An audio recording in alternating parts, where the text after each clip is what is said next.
Amém? Receba o bispo Bruno Fonseca com palmas. Glória a Jesus. Deixa Deus te usar, homem de Deus. Amém. A paz do Senhor, meus queridos.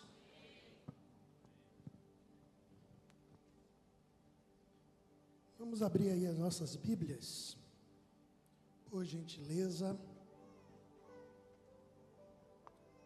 Livro de 1 Samuel, capítulo de número 16, a partir do versículo de número 14.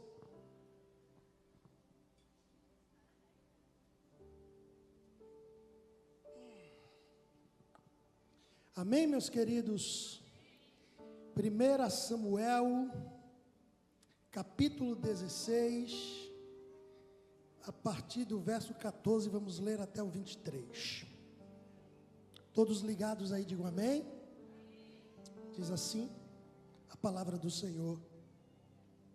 Porém, o Espírito do Senhor retirou-se de Saul, e o espírito maligno da parte do Senhor o atormentou. E os servos de Saul lhe disseram: eis que agora um espírito maligno da parte de Deus te atormenta. Que o nosso Senhor agora ordene aos seus servos, os quais estão diante de ti, que procurem um homem que seja hábil tocador de harpa. E sucederá que quando o espírito mau da parte de Deus estiver sobre ti, ele tocará com a sua mão, e tu ficarás bem. E Saul disse aos seus servos: providencia-me agora um homem que possa tocar bem e trazer-me. Então respondeu um dos servos e disse: eis que vi um filho de Jessé, o belemita, que é hábil em tocar, e é um homem forte e valente, e um homem de guerra, e prudente em questões, e uma pessoa formosa, e o Senhor está com ele. Por isso enviou Saul mensageiros até Jessé e disse: envia-me Davi, o teu filho, que está com as ovelhas. E Jessé tomou um jumento carregado com pão, uma garrafa de vinho, um cabrito, e os enviou por intermédio de Davi, o seu filho, até Saul. E Davi veio a Saul, e pôs-se de pé diante dele, e ele o amou sobremaneira. E ele se tornou seu escudeiro, ou pajem de armas. E Saul enviou a Jessé dizendo: permite que Davi, rogo-te, ponha-se diante de mim, porque ele achou favor à minha vista. E sucedia que quando o espírito maligno da parte de Deus estava sobre Saul, Davi pegava a harpa, tocava com a sua mão, assim se revigorava e ficava bem, e o espírito maligno partia dele. Amém? Feche os seus olhos, curve a sua cabeça. Entregue ainda a adoração ao teu Deus. Jesus disse à samaritana: chegada a hora, e agora é que o Pai está em busca de verdadeiros adoradores, que o adorem em espírito e em verdade. Com os teus olhos fechados, com o teu coração aberto, entregue a Ele mais esta adoração. Muitos me conhecem pelo nome, outros me conhecem só de ouvir falar. Alguns são de perto e outros de longe. Com licença eu vou me apresentar. Sabe quem eu sou? Eu sou aquele que te ouviu chorar. Eu sou o único que resolveu ficar. Amigo confidente, o pai que sempre sabe te aconselhar. Mas conhecido como Yeshua, o pão da vida, Jeová. Eu sou a luz no fim do túnel, a força quando a sua acabar. E se precisar, entregue a Ele. Não preciso de formalidade, eu quero intimidade. Eu sou seu pai. Não é sobre religiosidade, eu quero intimidade. Sabe quem eu sou? Eu sou aquele que te ouviu chorar. Eu sou o único que escolheu ficar. Amigo confidente, o pai que sempre sabe te aconselhar. Mas conhecido como Yeshua, o pão da vida, Jeová. Eu sou a luz no fim do túnel, a força quando a sua acaba. Levanta a mão e canta, vá. Chama!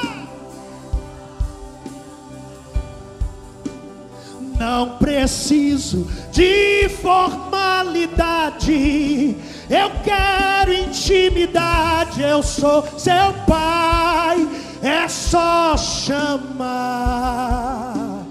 Não é sobre religiosidade, eu quero intimidade.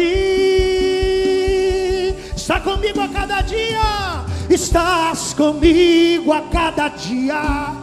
Na angústia, solta a voz, igreja. É Ele o seu melhor. Não quero algo de momento, eu quero relacionamento. Na intimidade, eu sou seu pai. É só chamar, não precisa de formalidade, eu quero intimidade. Eu sou seu pai, é só chamar. Não é sobre religiosidade, eu quero intimidade.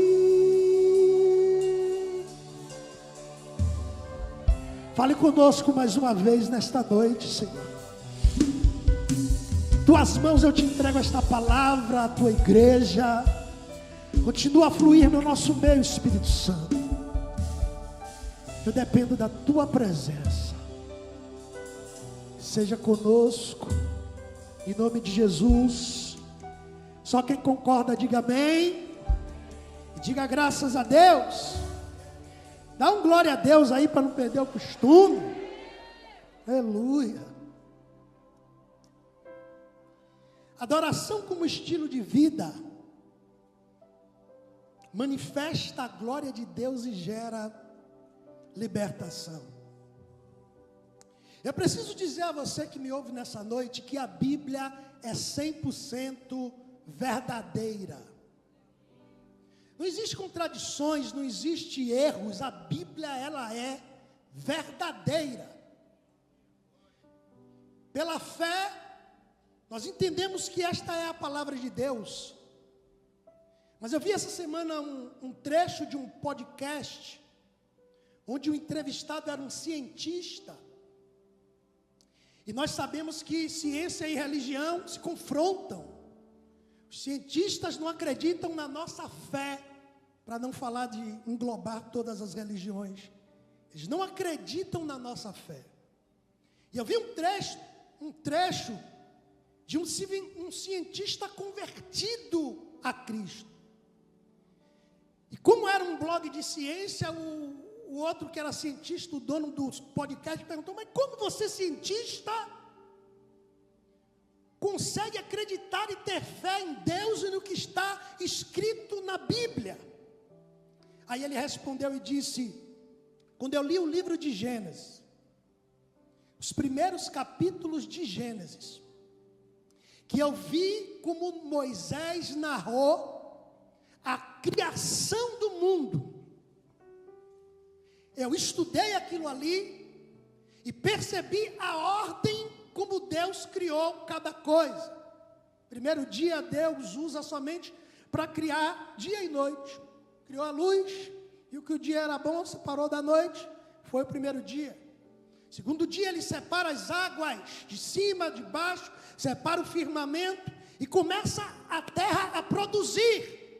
Pela ordem de Deus, produza-se as árvores conforme sua espécie, os frutos conforme sua espécie, os animais e as aves do céu. E ele disse que a fundação do mundo, a ciência explica que a ordem exata da criação, como tudo foi criado, é exatamente como está escrito no livro de Gênesis. Então ele disse: eu me converti, porque para Moisés acertar a ordem da criação, até chegar no homem, porque a ciência confirma que toda aquela ordem da Bíblia é verdadeira. Ele disse: Moisés precisaria fazer 10.000 cálculos até conseguir acertar a ordem correta. Então, quando ele leu, que ele viu que Moisés colocou a ordem da criação da maneira como a ciência explica, ele entendeu que a Bíblia ela é verdadeira. Então, tudo que se prega aqui é palavra de Deus. Eu já vi alguém dizer que nem tudo é palavra de Deus, aqui tem um diabo falando, então também tem a palavra do diabo. Eu digo: oh, meu Deus do céu. A Bíblia é verdadeira, ela é a palavra de Deus. Amém, meus queridos? Escute isso aqui.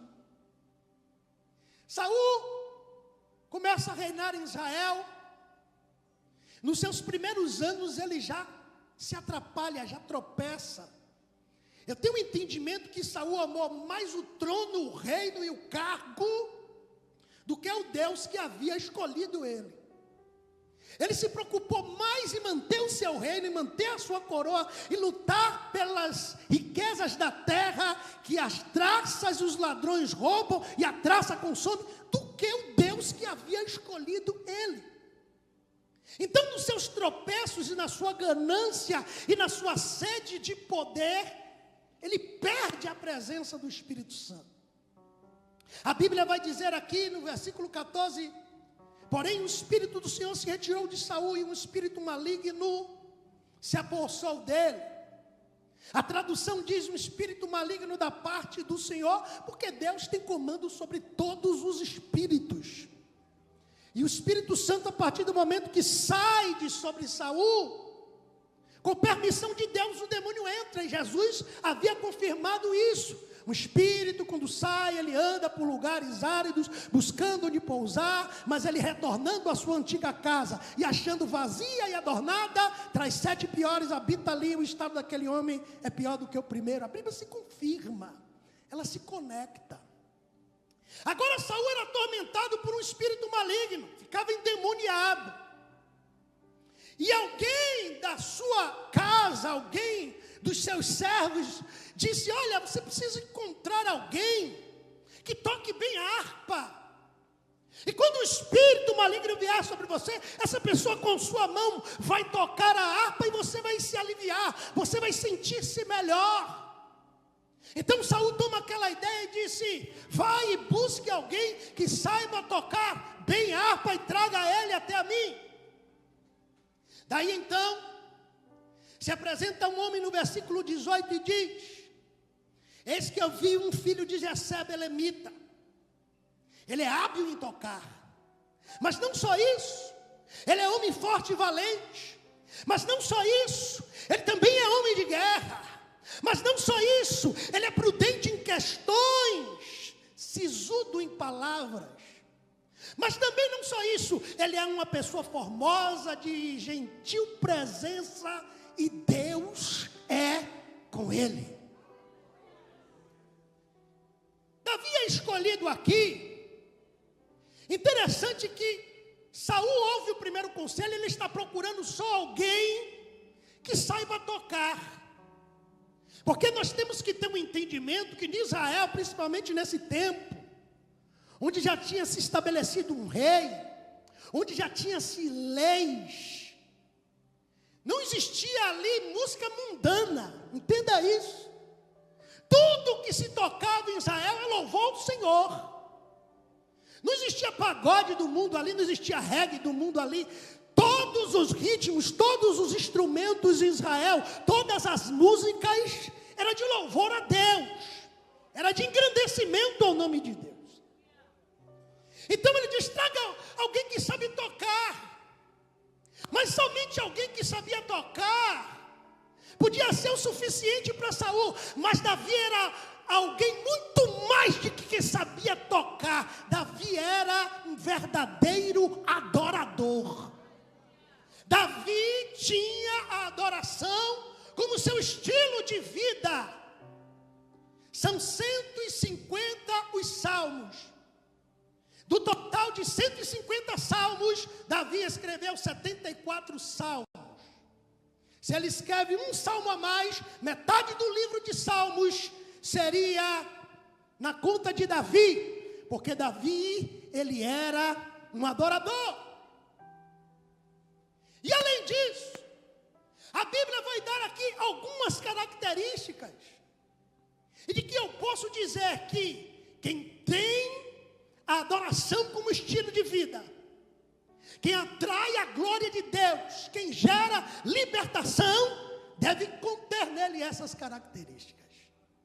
E a primeira característica é que ele era hábil em tocar, mas não só isso, ele era um adorador. Davi levava uma vida de adoração como estilo. Sabe aquela pessoa que já acorda e ele já bota um louvor dentro de casa para tomar banho, para escovar os dentes, para se arrumar para trabalhar, ou começar os afazeres de casa? Sabe aquela pessoa que quando entra no carro, se ele tem um som, ele vai colocar um louvor ali, porque ele quer dirigir até o seu destino, ouvindo, sendo ministrado e adorando ao Deus que lhe deu mais um dia de vida. Ele tinha uma vida de adoração, a vida dele era ser um adorador. Mas além disso, a Bíblia vai dizer que ele era forte e que ele era valente. E em toda a trajetória de Davi, você vai perceber que realmente, apesar de pintarmos Davi um jovem com 16, 17 anos, alguém pinta ele franzino, alguém coloca os seus cachos ruivos, o seu semblante de menino, mas Davi era forte e ele era valente. Ele tinha coragem para enfrentar ursos e leões. A Bíblia confirma a sua força. Mas eu percebo na vida de Davi uma força muito maior do que a física. Porque você pode ser forte, você pode ter músculos, você pode saber lutar, você pode saber manusear a espada. Mas antes da força física, a principal força que todo crente tem que buscar de Deus e aperfeiçoar é a força psicológica, mental. Porque aqui é onde comanda tudo. Você vai perceber quantas lutas Davi vai enfrentar desde o dia que o óleo desce sobre a sua cabeça até praticamente o dia que ele dorme no Senhor. Davi enfrenta muitas situações difíceis, mas ele tinha uma mente forte. Ele prova isso em 1 Samuel 30, naquela luta que ele enfrentou em Ziclag, que nós estamos pregando em campanha lá no Cabula, esse texto. Ele vai mostrar que ele é forte, porque Saul o tempo todo estava querendo matá-lo, estava querendo destruí-lo, e duas foram as oportunidades que Davi encontrou para exterminar Saul, mas ele era forte aqui, ele tinha força mental. Existem pessoas que quando recebe uma notícia ruim, infarta, tem derrame, alguns até morrem. É assim ou não é?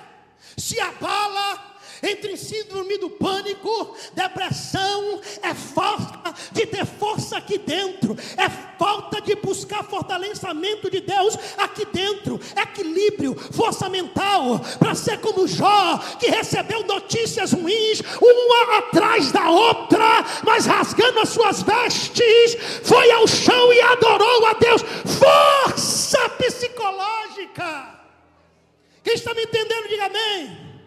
Nós precisamos deixar de sermos crentes desequilibrados, que resolve tudo no grito, que resolve tudo na força. A Bíblia vai dizer que Davi era forte e ele era valente, mas a sua força principalmente vinha do seu psique.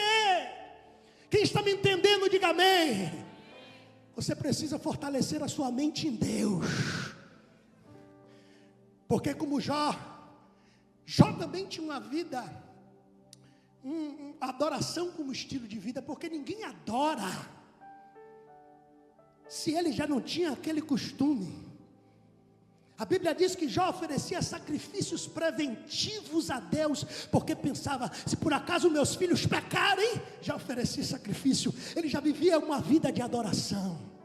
Ninguém vai começar a ter adoração como estilo de vida quando recebe notícias ruins em sequência. Não vai ser nesse momento que você vai se tornar um adorador. Você precisa ter uma vida de adoração. Está dando tudo certo? Eu adoro. Está dando errado? Eu adoro. Está difícil? Eu adoro. Estou no deserto? Eu adoro. Eu estou na bênção? Eu adoro. Porque independente da circunstância que você estiver atravessando, a sua resposta para o inferno e para os céus será sempre a sua adoração, será sempre o seu louvor a Ele. Seja forte aqui. Quem está me entendendo, diga amém. Segundo, ele era homem de guerra. Não sou eu que estou dizendo, é a Bíblia que está dizendo, versículo 18: hábil em tocar, forte e valente, homem de guerra. Mas como homem de guerra, se ele nunca tinha experimentado batalha na guerra até Golias aparecer? Como homem de guerra? Porque primeiro, você tem que vencer suas guerras de bastidores. Primeiro você tem que vencer guerras quando ninguém está vendo. Os ursos e leões que se levantam contra você, quando ninguém está vendo, está transformando você em homem e mulher de guerra. Está transformando você em valente de guerra. Alguém vai dizer, ele era homem de guerra, porque não foge da luta, porque não se acovarda, porque não perde a fé, porque venceu leões e ursos. E na hora que Golias se levantou, ele disse: quem é esse incircunciso filisteu que vai afrontar o exército do Deus vivo? Hoje mesmo o Senhor te entregará nas minhas mãos, Golias. Quem está me entendendo, diga amém. A Bíblia também vai dizer que ele era prudente em questões, ou sisudo em palavras, dependendo da tradução. E o que é sisudo? Sisudo, se você colocar no Google, que hoje a gente não usa mais o pai dos burros, o Aurélio, agora é no Google. Se colocar no Google sisudo, vai aparecer sério, e vai aparecer uma palavra que eu aprendi preparando essa mensagem: circunspecto. Eu disse, meu Deus, o que é isso? Sisudo é aquela pessoa que chega no lugar, você parece que ele está chateado, que ele tem um semblante sério, calado, observador. Aí alguém pensa, está mal-humorado. Aí alguém pensa, está chateado, olha a cara dele. Se eu pudesse, não vou mentir a você, eu andava com o espelho aqui na minha frente para ficar olhando a minha cara. Porque eu sei que de vez em quando eu fecho a minha cara e eu não percebo. Aí alguém olha e diz, o que está acontecendo? Você está chateado? Não, a minha cara que é feia mesmo às vezes. Você está me entendendo? Ele era Sisudo é alguém que é sério. Mas esse sisudo em palavras não significa que não é alguém que fale muito, porque todo líder tem características de falar muito. Se você é líder, encontra um outro líder e vai conversar, se alguém não tiver ali a sensibilidade para deixar uma pausa para o outro falar e responder, você vai ver só alguém falando. Mas o sisudo em palavras é alguém que não abre a boca para falar besteira. É alguém que vai chegar no ambiente onde está todo mundo falando. Ele é alguém que fala muito, mas ele chegou no ambiente, ele vai chegar sisudo nas suas palavras. Ele vai observar, ele vai ver o tema da conversa, ele vai ver as palavras que estão sendo faladas ali. E quando lhe surge a oportunidade, ele só vai abrir a boca para falar do assunto se ele tiver domínio, se ele tiver conteúdo. Se ele não tiver domínio naquele assunto, ele nem entra, ele fica calado. É sisudo em palavras, é alguém que não dá bom dia a cavalo, é alguém que não joga a conversa fora. Assim era Davi. A Bíblia também vai dizer que ele era uma pessoa formosa, ou seja, outra tradução, de gentil presença. É alguém que sabe se comportar nos lugares, é alguém que sabe chegar e ser agradável. Você lembra quando Nabucodonosor pegou os nobres de Israel e trouxe para a Babilônia? Ele fez uma seleção e ele disse: traga-me jovens que sejam inteligentes, que saibam se comportar diante da realeza, para que aprenda a língua e os costumes dos caldeus. E no meio foi Daniel. Então não era qualquer um que vai assistir um rei. Não era, Saul não precisava de um bobo da corte. Saul não precisava de alguém que lhe falasse, lhe contasse piadas. Saul precisava de alguém de gentil presença, que é aquela pessoa que quando chega no ambiente, bom dia, boa tarde, boa noite, tudo bem, como você está? Sorri, aí você se sente bem ao lado daquela pessoa. Assim era Davi. A Bíblia também vai dizer que era pessoa formosa, gentil aparência, agradável, servo, e que o Senhor era com ele. Essas são características de alguém que tem a adoração como estilo de vida, que é alguém que está conectado com Deus. Nós temos que entender o que é uma vida de adoração. Nós temos que entender o que é oferecer para Deus um louvor num culto como esse. Porque se nós pararmos para pensar, muitos de nós cultuamos mais a música do que a Deus. Porque se canta uma música que você gosta, que é sucesso, que está no auge, que você está ouvindo na sua casa, que está ministrando na sua vida, aí você vai se entrega, você vai se rende. Mas se cantar um louvor que você não conhece, você cruza o braço, você senta, você fica olhando para o lado, você mexe no celular, porque na verdade nós estamos adorando mais ao louvor do que aquele que é digno de ser louvado. Eu falo isso porque no louvor de hoje aqui se cantaram músicas que a igreja, mas John cantou duas músicas que eu particularmente nunca ouvi, não sabia a estrofe, não sabia o refrão, mas eu digo, eu não estou nem aí, ele está cantando e eu estou aqui adorando, eu não quero nem saber o que ele está falando, eu vim aqui para adorar. Deus recebe a minha adoração, Deus recebe o meu louvor. Aprenda a louvar a Deus não só com os lábios, mas aprenda a louvar a Ele com o seu coração. Você fazer do louvor a sua oração. Porque tem louvores que são orações. E quando você começa a louvar, aquela oração vai subindo para Deus, e uma arma muito poderosa para o crente nas mãos do Senhor. A Bíblia vai dizer que o Senhor é com ele.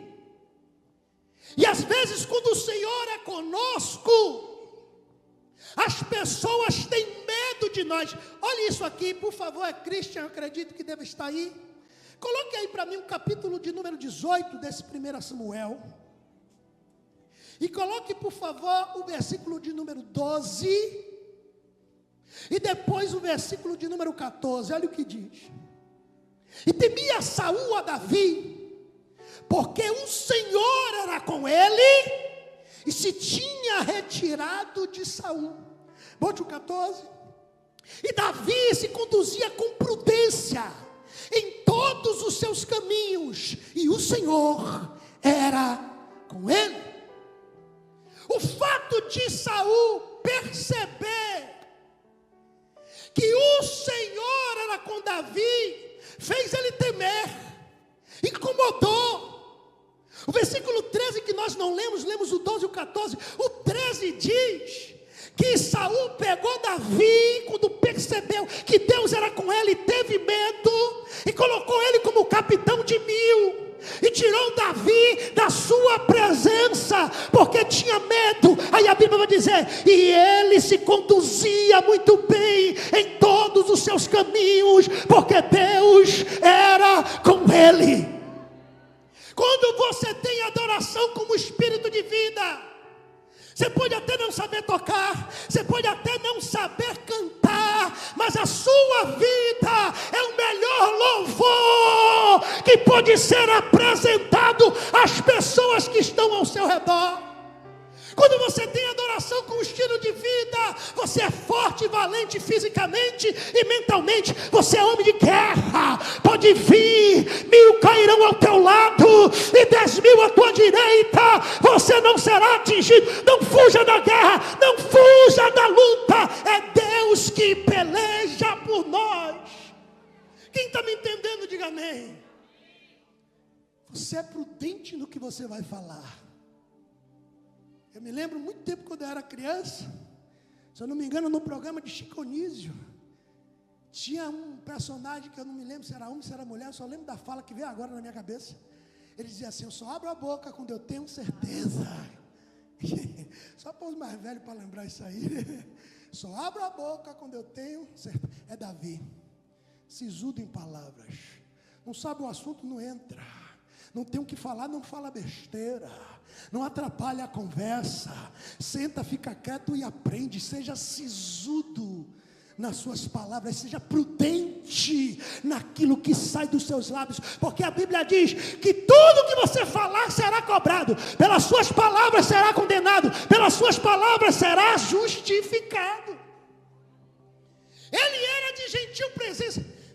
Tem gente que ninguém quer chegar perto. Tem crente que ninguém quer chegar perto. Interessante que Jesus compara o crente com um sal, sim ou não? Ele diz, vós sois o sal da terra. E aí ele diz, mas se o sal for insípido, para nada mais serve, a não ser para ser jogado fora e ser pisado pelos homens. Jesus encerra aí, mas eu completo, porque o Espírito de Deus está em mim, eu posso falar palavras de Deus. Quando Jesus diz de sal, que nós somos o sal, e eu estou falando isso aqui de palavras, de prudência nas palavras, de prudência no comportamento. Quando ele fala de sal, sal só serve no ponto certo. Se você fizer um alimento e botar pouco sal, fica ruim. Se você botar sal demais, fica ruim. Ele tem que ser colocado no ponto certo. E tem gente que ele é insípido. Por quê? Porque a vida dele não é de adoração, ele não se comporta como crente, ele não anda como crente, ele não age como crente. Então ele é insípido. Para que serve? Ser lançado fora e ser pisado pelos homens. Por isso que tanta gente sofre. Mas também tem gente que é salgado demais. Tem gente que é religioso demais. Tem gente que inventa coisa que não está escrito aqui. Eu não queria nem falar isso, mas eu vou falar porque a internet confunde a cabeça de muita gente. Eu vi uma questão sobre barba na internet de uma denominação muito conhecida. E um pastor, um senhor, cabelos brancos, sei lá quantos, 30, 40 anos de ministério, me abre a Bíblia em Isaías, pega uma passagem nada a ver, onde Deus fala, Isaías, pegue a navalha, passe sobre a sua cabeça e passe sobre a sua barba, e assim você vai profetizar. Aí ele pega aquilo para dizer que o crente que usa barba não vai para o céu, vai para o inferno. Aí eu falei, rapaz, interessante, sabe o que é? Que a passagem diz assim, ó, pegue a navalha, passe sobre a sua cabeça e passe sobre a sua barba. Foi um momento específico que Deus queria dar um recado através de Isaías. Teve um momento que Deus disse, Isaías, você vai tirar sua roupa e vai profetizar nu e descalço. É um momento que Deus queria usar ele daquele jeito. Aí ele pegou para criar uma doutrina, olhe para mim. Aí eu falei, interessante que ele pegou uma passagem que diz, pegue a navalha primeiro, passa sobre a sua cabeça, segundo, passa a sua barba. Ele está brigando que o crente não pode ter barba, então também não pode ter cabelo. Então também tem que raspar a cabeça. Tem gente que é salgado demais. Tem gente que é religioso demais. Tem gente que é extremista demais. Mas Jesus vai temperar você. Vai deixar você no ponto.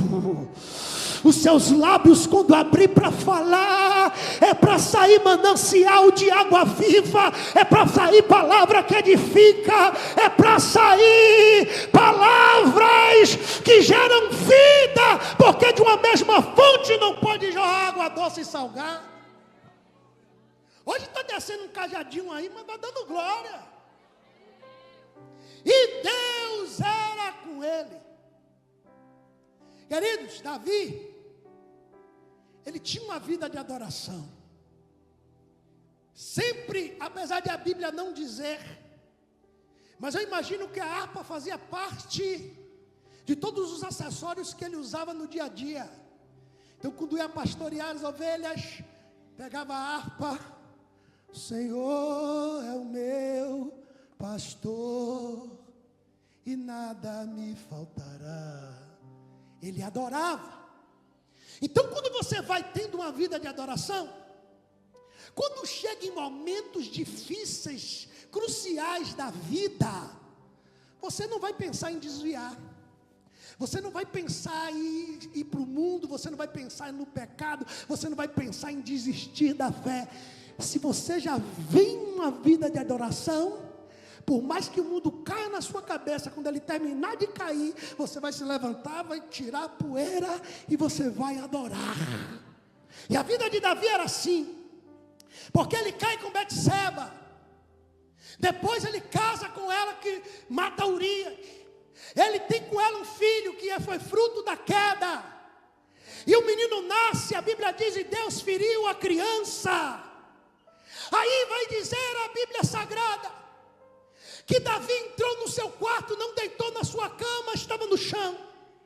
Não tinha no corpo vestes reais, nem coroa. Não comeu e nem bebeu por 7 dias. Ele vai fazer um jejum de 7 dias. A Bíblia diz que os seus servos vão até ele para tentar levantá-lo, mas não conseguem. E quando passou 7 dias, ele buscando, clamando a Deus por um milagre. Porque essa é a maior expressão de adoração do crente. É quando você está jejuando, quando você está se consagrando, quando você está buscando, pedindo a Deus algo, e no final do seu propósito, Deus olha para você e diz, não. Depois de 7 dias, ele escuta os servos conversando, abre a porta e pergunta, morreu a criança? Ele disse, nós estávamos temerosos de dizer, mas seu filho morreu. Aí a Bíblia diz, então Davi se levantou, se banhou, trocou as suas vestes, se ungiu, entrou na casa do Senhor e adorou. Depois retornou para o palácio e pediu que botasse pão para ele comer. E aí os servos disseram, eu não entendo. Enquanto a criança estava doente, você jejuava e chorava, e agora que morreu, você pede pão. Ele disse, meu querido, eu vou lhe dizer uma coisa, enquanto estava viva, eu chorei, eu clamei, eu jejuei, eu pedi a Deus, mas agora que Deus permitiu levar, eu tenho poder para trazer de volta, então eu vou adorar a Ele, pela decisão que Ele está tomando. Porque tem gente que só quer adorar na bênção. Oh, a conta está gordinha. Aí ele vem agora com tanque cheio, com carro novo, com nada atrasado. Eu quero ver quando o pau quebra nas suas costas. Se você vem vivendo uma vida de adoração, Porque nós não estamos acostumados com o não de Deus, mas Deus dá muitos não. Ele já começa no Gênesis dizendo não. Botou Adão, botou Eva, pode comer de toda a árvore do jardim, mas daquela ali, não. Nós não estamos acostumados. E quando recebemos não de Deus, olha para o culto, vai. Estou desanimado.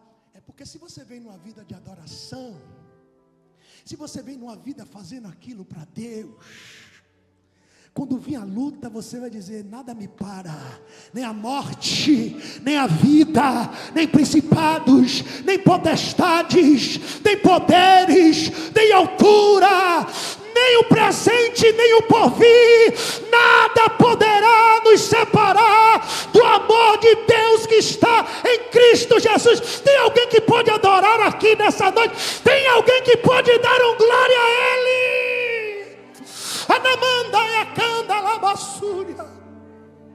Mais poderoso que Davi na adoração é Jó. Jó é tremendo. A Bíblia vai dizer assim, não precisa botar aí não, Cristian. Tomando ele para si um caco, se raspava, e assentado entre as cinzas, então disse a ele, a sua esposa: ainda retens tua integridade, amaldiçoa a Deus e morre. Mas ele disse a ela: tu falas como costumam falar as mulheres tolas.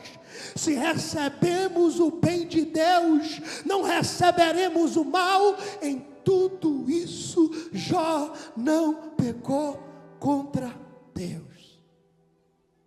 Imagine, o homem que era o mais rico do Oriente, no mesmo dia, perdeu tudo. Houve um dia que seus filhos e filhas estavam comendo e bebendo na casa do irmão mais velho. Veio um mensageiro a Jó e disse: os bois estavam lavrando, as jumentas pastando junto com eles, e os salbeus caíram sobre eles, levaram sim, mataram os servos no fio da espada. Só eu escapei. Enquanto ele ainda estava falando, veio outro e disse: o fogo de Deus caiu do céu, queimou as ovelhas e os servos, consumiu tudo. Só eu escapei para te contar. Enquanto ele ainda estava falando, veio também outro e disse: os caldeus formaram 3 bandos, caíram sobre os camelos, os carregaram sim, mataram os servos ao fio da espada. Só eu escapei. Enquanto esse ainda estava falando, veio também outro e disse: teus filhos, tuas filhas estavam comendo, bebendo vinho na casa do irmão mais velho. Eis que veio um grande vento do deserto, atingiu os 4 cantos da casa, caiu sobre os jovens e eles estavam mortos. Só eu escapei. Qual seria a sua reação? Qual seria o seu comportamento com Deus? Eu, no início do meu ministério, eu pregava: nada me separa do amor de Deus. Se Deus levar um filho meu, Ele leva hoje, eu enterro, e de noite eu estou adorando. Isso era eu pregando. Aí um dia, acampamento da igreja, depois do almoço, saiu uma irmã diaconisa com um grupo de crianças para um parquinho. E eu estava dormindo no quarto. E quando de repente eu ouvi um grito: meu Deus! Imagina você dormindo, acordar com um grito desse. Quando eu abri o olho, a diaconisa estava com minha filha pequena no braço, toda ensanguentada. Eu tomei aquele baque. Ela disse: calma, só foi um corte na testa. Eu tomei dos braços, levei no chuveiro, lavei. Quando eu vi, foi um corte na testa. Tem até hoje a cicatriz com 3 pontos. Peguei com calma, botei dentro do carro, levei no posto, deu anestesia. Aí o médico falou: aqui foi um corte superficial, não precisa nem fazer tomografia de cabeça, nada que eu estou vendo aqui, é 3 pontinhos e tá bom. Deu os pontinhos, entramos no carro, fomos liberar, voltamos para o acampamento. Botei ela no quarto, quando ninguém estava vendo eu saí. Fui para trás de todo o complexo que tinha lá, quando não tinha ninguém, sentei no chão, chorei como uma criança. Aí Deus disse para mim: está vendo que você não está preparado para perder um filho? Nunca mais eu preguei no púlpito isso. Por isso que eu estou lhe perguntando, o que você faria?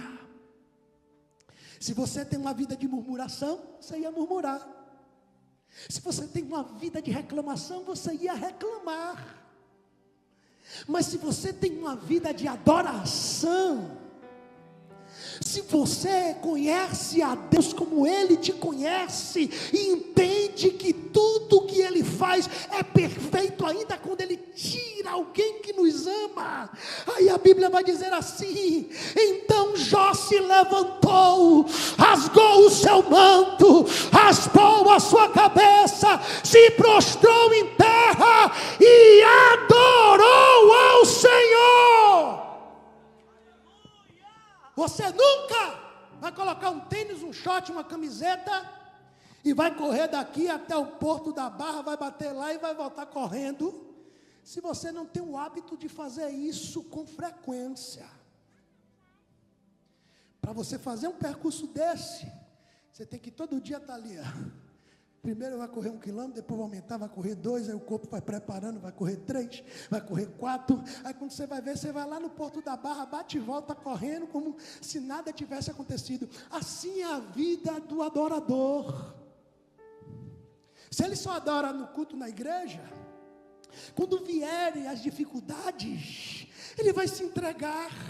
A depressão vai dominar ele, a dor vai sufocar ele, aí vai vir TDAH, esses negócios todos vai entrar na mente, e a pessoa vai ficar lá, síndrome do pânico e tudo mais. Mas alguém que está acostumado a adorar, eu sou do tempo que quando batia um carro, o carro quebrou, o ônibus perdeu o avião, alguém dizia: é livramento, rapaz, é Deus que está livrando, porque a gente tem a consciência de que o controle está nas mãos de Deus. Mas tem gente que o carro quebrou, ele está xingando, ele está murmurando, ele está reclamando, aí já liga para a mulher, já desconta na mulher, desconta nos filhos, desconta nos colegas de trabalho. Mas quando você tem uma vida de adoração, é diferente. Você levanta e adora, você entrega na mão de Deus, porque sabe que Ele tem o melhor. Você está me entendendo? Eu fui para a Linha Verde com a minha família, escute isso. Fui, passei um final de semana, voltei na segunda. Quando eu cheguei no pedágio, paguei o pedágio. Quando eu saí do pedágio, o carro parou. De noite, eu com um menino pequeno, eu tomo ele bater para esse carro pegar, nada, não pegava. Liguei para o mecânico. Ele disse: rapaz, isso aí deve ser a bomba. Deu umas 2 porradas aí debaixo do banco, que espera o carro esfriar que ele vai funcionar. Eu levantei o banco, ele não bata muito forte não, para não quebrar. Deu 2 porradas ali. Quando o carro esfriou, bateu, aí pegou. Aí vai, eu andava um pouquinho e morria, aí eu andava um pouquinho e morria no meio de tudo. E eu fui indo, dizendo: vai Jesus, manda o anjo empurrar aí que eu tenho que chegar em casa. Depois que chegar em casa, Jesus. E aos trancos de barranco eu consegui chegar em casa. Graças a Deus. Eu disse: obrigado, Senhor. Amanhã eu resolvo isso. Quando chegou no outro dia que eu bati, o carro pegou e saiu, foi e voltou. Chegou no outro dia, pegou e foi e voltou. Deve ter sido alguma coisa. Aí um dia eu saio para ver um cliente, 1h da tarde. Almocei, marquei com ele 2, saí de casa 1, saí do condomínio, desci a ladeira, o carro morreu de novo. Ali não pegou mais. Eu tinha até que ir para o Cabula nesse dia. Liguei para o Bispo Wagner me deu um socorro, me ajudou. Eu consertei o carro, cheguei em casa de noite, cansado, exausto. Tinha saído 1h da tarde, cheguei quase 9 da noite. Quando eu cheguei, peguei a esposa, dei aquele abraço, porque foi um dia difícil. Minha filha, me abrace aqui. Ela me abraçou. Aí eu sentei e disse: Deus é bom. Porque se esse carro quebra lá na Linha Verde, ia ter que arrumar reboque para trazer, ia ter que pagar Uber para voltar. A gente chegou naquele dia que era de noite, Deus nos levou em casa. Aí quando chegou 1h da tarde, Deus diz: agora eu quebro, para Ele consertar de uma vez e resolver o problema. E quando consertou, eu disse: Deus, Tu és bom, Tu és fiel, e a Tua misericórdia dura para sempre. Se eu ficasse murmurando, reclamando, eu não ia resolver nada. A sua vida tem que ter adoração como estilo. Mais do que isso, Paulo e Silas expulsam o demônio da menina, o espírito de adivinhação, são açoitados com varas. Eu já preguei isso aqui, mas eu vou explicar e eu já encerro. Tinha 2 tipos de castigo, 2 tipos de açoite: o açoite, quarentena de açoite, e o açoite com vara. Quarentena de açoites, o castigado era amarrado ao tronco de joelho no chão, despido das suas vestes, 2 carrascos com chicote, 12 tiras de couro, chumbo e ossos amarrados na ponta, tchá, tchá, tchá, arrancando o couro, arrancando um pedaço, só podia dar 39 chicotadas. Esse era o castigo chamado uma quarentena de açoites. E tinha um açoite com vara, que era o castigo romano, que não tinha limite, também era 2 com vara. Botava o cabra deitado numa escada, pá, batia até desmaiar. Paulo tomou uma surra dessa aí, e tomou 3 vezes, aqui foi só uma das vezes. Agora ele está com fome, com sede, no cárcere interior, misturado com fezes e com urina, no escuro, todo arrebentado as costas. Aí quando deu meia-noite, pé no tronco. E aí, Silas, o que a gente vai fazer? Vamos fazer o que nós estamos acostumados. Você ora e eu canto. Você canta e eu oro. Então meia-noite os presos ouviam o comportamento de Paulo e Silas na prova, rasgados, feridos, humilhados. Mas qual era o comportamento dele? Eu sou seu pai, é só chamar. Não preciso de formalidade, eu quero intimidade. Quando eles louvaram, a glória de Deus se manifesta. Há um terremoto, as cadeias de todos foram soltas, libertação. Davi, com estilo de vida, ele vai adorar, vai atrair a glória e vai trazer alívio e libertação para Saul. Paulo e Silas vão adorar, vão atrair a glória, e as cadeias de todos vão ser soltas. Ei, você vai sair para marchar nessa semana como um adorador. Você vai sair essa semana para marchar como um guerreiro, mentalmente forte, fisicamente forte, prudente nas palavras, gentil presença, e Deus vai ser com você ao entrar, ao sair. Deus vai estar contigo. Se coloque de pé.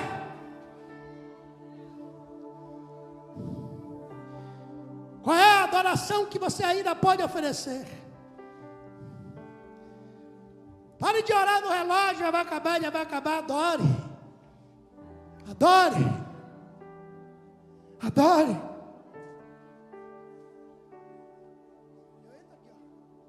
Adorador é tudo que eu sou. Adorador, assim Deus me formou. E quem poderá calar a voz de um coração?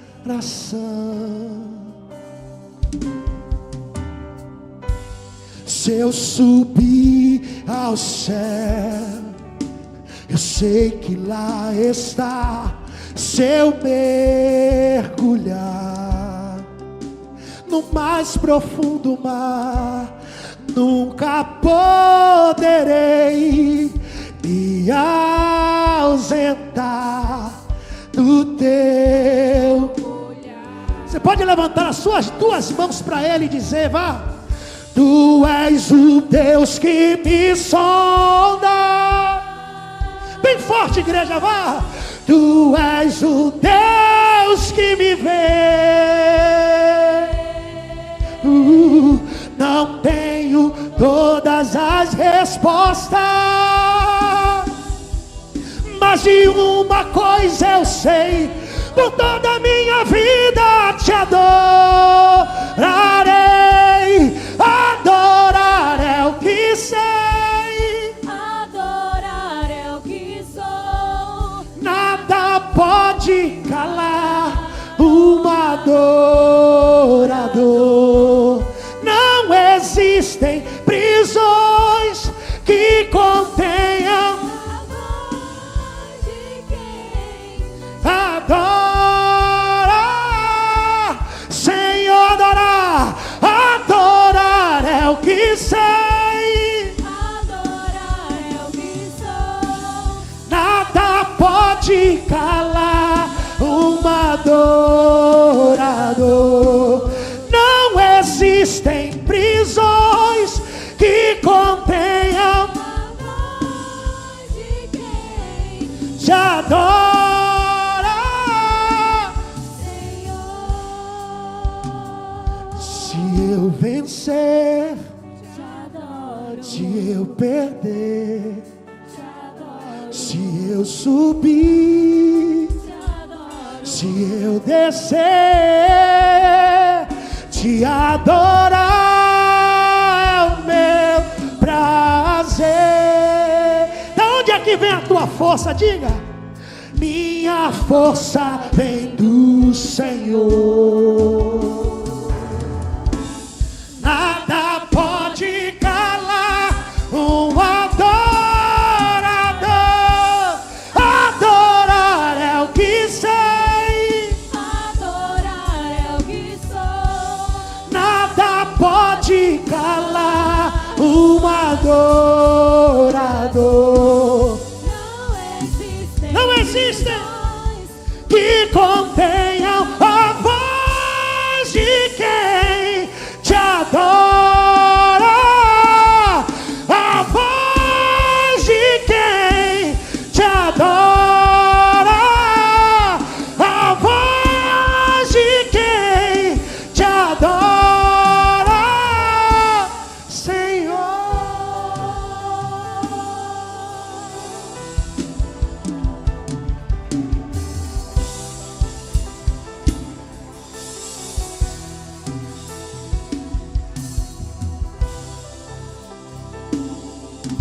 Primeiro Samuel 16, 21 diz: Davi veio a Saul, pôs-se em pé diante dele, e ele o amou sobremaneira.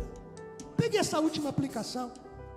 Davi veio a Saul, pôs de pé diante dele. Bota aí, Christian, 16, 21. E ele o amou sobremaneira. Não é Davi que amou Saul, é Saul que amou a Davi sobremaneira, quando Davi chegou na casa dele. 16, 21. Olha agora, 18, versículo de número 8. Depois que as mulheres cantaram, Saul matou milhares, mas Davi 10 milhares. A Bíblia diz, 1 Samuel 18, 8, Saul ficou muito nervoso. As palavras desagradaram a ele. Elas atribuíram a Davi 10 milhares e a mim elas atribuíram somente milhares? O que mais pode ele ter além do reino? Saul ficou de olho em Davi daquele dia em diante. Sucedeu que pela manhã um espírito maligno da parte de Deus veio sobre Saul. Ele profetizou no meio da casa. Davi tocou a harpa, como das outras vezes, e havia um dardo na mão de Saul. Saul arremessou o dardo ou lança, pois disse: eu vou ferir Davi até cravar ele na parede. Mas Davi fugiu 2 vezes da sua presença. Quem tem adoração como estilo de vida, percebe uma pessoa doente. A Bíblia diz que quando Davi chegou, Saul o amou. Capítulo 16, Saul está amando Davi. Capítulo 18, Saul está arrumando dardo ou lança para encravar Davi na parede. Mas Davi não revida. Davi se esquivou dele 2 vezes. Porque quem tem adoração como estilo de vida, ele percebe quando alguém é doente. Ele percebe quando alguém está sendo influenciado pelo mal. Me amava, agora está querendo me matar. Entenda, seja mais espiritual do que ele. Ele está doente. Eu lembro quando eu era criança, a gente jogava um jogo chamado garrafão. Só quem é de 40 para cima vai lembrar. Fazia um desenho de um garrafão, e o outro ficava tentando pegar quem estava no garrafão, e quem saísse do garrafão tomava um bocado de burro. Mas quando vinha alguém menor que queria jogar, aí alguém dizia assim: esse daqui é café com leite. Se ele sair do garrafão, não bate nele não, porque ele é café com leite. Quando você tem uma vida de adoração como estilo de vida, você percebe que aquele que amava, que agora está querendo te matar, ao invés de você tomar dele raiva e ódio, você tem que ser espiritual para entender que aquela pessoa está doente, está sendo influenciada pelo mal. Ele é café com leite. Eu estava numa empresa trabalhando antes de Deus me chamar ao ministério. Tinha uma menina lá que era espírita. E pense num cara fervoroso, novo convertido, era eu. Pense em alguém que ganhou almas e alma novo. Eu pregava dentro de ônibus, onde eu chegasse eu pregava. E na empresa eu largava o trabalho e ficava lá pregando. Aí um dia eu estava atendendo um cliente de telefone, essa menina espírita levantou e começou a gritar no meu ouvido. Eu coloquei no mute, eu falei: eu estou atendendo a cliente. Ela disse: eu não quero nem saber. Na hora que você está pregando aqui, você também incomoda. E me gritando. Eu sabia que ela era espírita. Eu falei: ela está doente, ela é café com leite, eu não vou brigar com ela não. Passou uma semana, ela parou de ir para a empresa. Passou 2 semanas, nada dela. Eu perguntei à amiga dela: cadê fulana? Rapaz, ficou doente, deu uma dor na cabeça, foi no médico, fez uma tomografia, parece que tem um tumor. O médico disse: se ela não parar de trabalhar, ela morre. Falei: virgem, cadê o telefone dela? Me dê aí. Aí ela me deu o telefone da empresa mesmo, eu liguei. Fulana? Ela: oi. É Bruno. Bruno? Sim, aqui, seu colega de trabalho. Oxe, por que você está me ligando? Eu disse: eu estou te ligando primeiro para lhe dizer que Jesus te ama. Segundo, para lhe dizer que Ele te perdoa porque você ficou gritando comigo dentro do trabalho, e eu te perdoo. E terceiro, que eu quero orar pela sua vida e Deus vai te curar. Você aceita a oração? Ela: oh, Bruno, eu aceito. Estava desesperada. Eu aí orei, igual como eu prego aqui, peguei o telefone: Deus, em nome de Jesus, coloque a tua mão agora. Fiz uma oração de fogo. Disse a ela: que Deus te dê saúde. Oh, Bruno, obrigado. Passou uma semana, ela voltando para o trabalho. Quando ela entrou no trabalho, ela veio: Bruno, eu posso te dar um abraço? Falei: pode. Aí ela me abraçou e disse: me perdoe, eu não entendia o que eu estava fazendo. Eu disse: eu sei, você é café com leite. Ficamos amigos, eu saí da empresa, ela saiu. Depois de alguns anos eu estava no shopping da Bahia. Quando eu estou andando, eu me bati com ela. Ela parou no meio do corredor do shopping e disse: Bruno, meu amigo, me dê um abraço. Aí eu dei um abraço nela. Quem tem adoração como estilo de vida percebe: vós que sois fortes, sabeis suportar a fraqueza dos fracos. Amém, igreja? A igreja em oração agora. Onde está você que está afastado do caminho do Senhor? Você que desistiu da caminhada, você que cansou, você que fraquejou. Quem sabe você caiu, te acusaram, te apontaram o dedo. Jesus esta noite tem vestes novas, sandálias para os teus pés, anel para o seu dedo. E tem uma festa no céu preparada para você voltar. Cadê a primeira pessoa que vai voltar para Jesus? Se tem alguém, levanta a tua mão aí que eu quero orar por você. Cadê aquela pessoa que nunca foi crente, que não é crente, talvez você visita, vai na igreja, assiste um culto, mas nunca entregou a sua vida? A Bíblia diz: aquele que confessa com os lábios que Jesus é o Senhor, crê no coração que Ele ressuscitou dentre os mortos, será salvo.